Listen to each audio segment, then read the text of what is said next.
Episode 5 of Atomic Habits by James Clear. How this book will benefit you. The entrepreneur and investor Naval Ravikant has said, to write a great book, you must first become the book. I originally learned about the ideas mentioned here because I had to live them. I had to rely on small habits to rebound from my injury, to get stronger in the gym, to perform at a high level on the field, to become a writer, to build a successful business, and simply to develop into a responsible adult. Small habits help me fulfill my potential, and since you picked up this book, I am guessing you would like to fulfill yours as well. In the pages that follow, I will share a step by step plan for building better habits, not for days or weeks, but for a lifetime. While science supports everything I have written, this book is not an academic research paper. It's an operating manual. You will find wisdom and practical advice front and center as I explain the science of how to create and change your habits in a way that is easy to understand and apply. The fields I draw on biology, neuroscience, philosophy, psychology, and more I have been around for many years. What I offer you is a synthesis of the best ideas smart people figured out a long time ago, as well as the most compelling discoveries scientists have made recently. My contribution, I hope, is to find the ideas that matter most and connect them in a way that is highly actionable.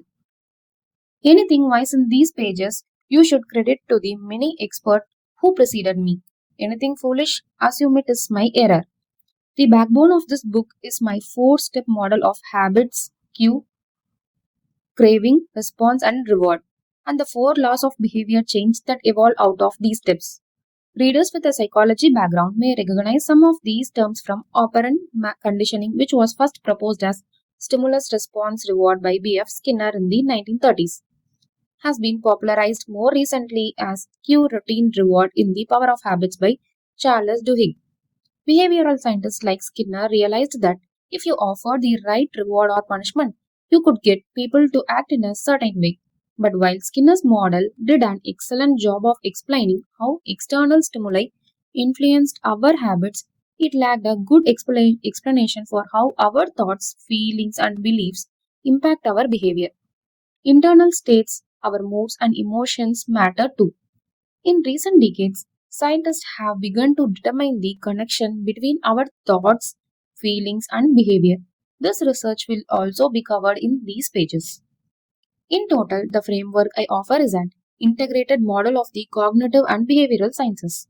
I believe it is one of the first model of human behavior to accurately account for both the influence of external stimuli and internal emotion on our habits.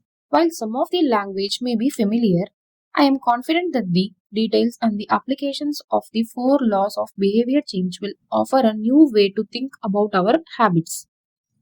Human behavior is always changing, situation to situation, moment to moment, second to second, but this book is about what doesn't change. It's about the fundamentals of human behavior, the lasting principles you can rely on year after year, the ideas you can build a business around, build a family around, build a life around.